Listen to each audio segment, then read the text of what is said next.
Welcome back to Tech and Unity. This video is the final part of our series Console Wars.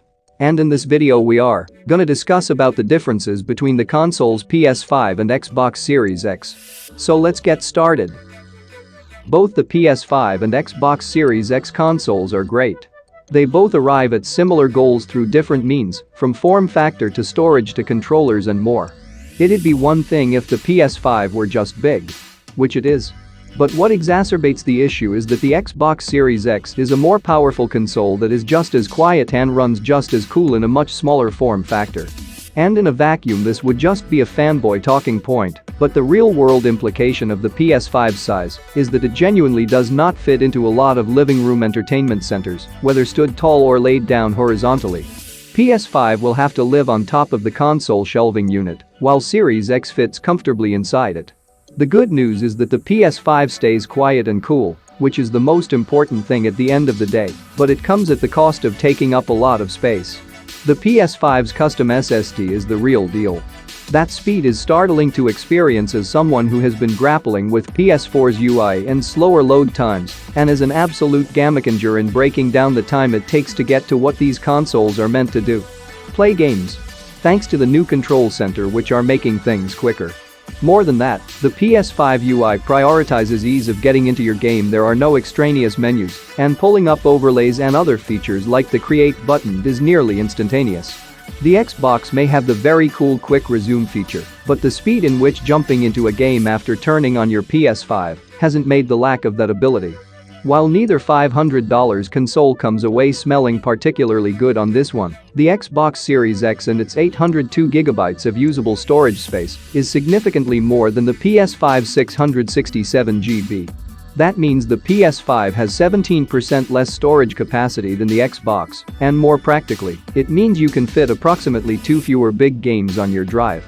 Worse, while the Xbox has an expensive $220 WinTB expansion card option, the PS5 has 0 storage upgrade options at launch. They will come, but we don't know when nor do we know how much they'll cost. The DualShock 4 has been my favorite controller since its launch, and easily the best PlayStation controller ever until the DualSense. I'm in love with the DualSense's design, build quality, weight and feel, and button trigger quality. But of course, the biggest advancement here is the addition of haptic feedback rather than a traditional rumble, and adaptive triggers that, combined with the in-controller speaker and microphone, aim to further immerse you in your game. Xbox has very much taken an if it ain't broke, don't fix it mentality to this Xbox Series controller, and that's certainly fine, especially considering how good the Xbox One controller is. But it also brings us into very much familiar territory, where the DualSense pushes the active play. It's quite clear the DualSense is more than just a launch gimmick. It could actively change the way in-game ideas are translated to our experience. Truly, a next-gen feature. While the next-gen launch lineup, regardless of which console you're planning to pick up, is overwhelmingly filled with upgrades to current-gen games. The biggest surprise is Astro's Playroom, the free pack-in that no one should write off as a throwaway experience. Team Asobi does a fantastic job of showcasing how the DualSense can make your game a totally sensory experience in Astro's Playroom. Here is a quick side-by-side comparison chart between PS5 and Xbox Series X features.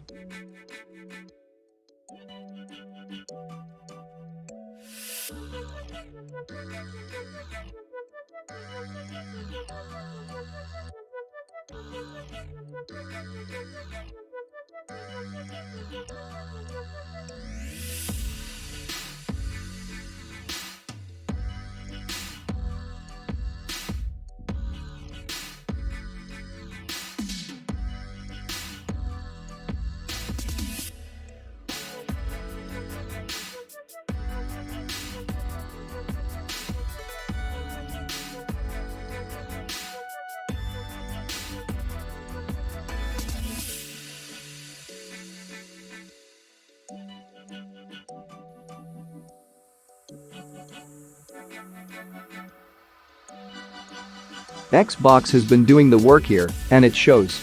Every Xbox One game works just fine on the Series X, and many of them run at higher resolutions and/or frame rates on the new console. This also applies to the large catalog of backward-compatible Xbox 360 games that seamlessly work on the Series X. Even a sampling of original Xbox games has been brought forward from Microsoft's first-generation machine to its fourth, including classics like Star Wars: Knights of the Old Republic, which, by the way, runs in 1080p compared to its original 480p. Sony has done a good job of playing catch-up, with a lot of PS4 games now compatible with PS5, but you won't be digging any further back into PlayStation's past than that. And while the PS Plus catalog of PS4 titles is awesome, it still can't hold a candle to Xbox Game Pass. We hope what we've highlighted here helps you if you're still sitting on the fence, but there's so much to enjoy, no matter the console you go with. We're in the next generation now, and whether you're holding an Xbox Series X controller or a DualSense, you can really feel the difference. Thanks for watching and supporting our second most series of our channel. If you like the video, make sure to drop a like and subscribe to Tech and Unity. Thank you.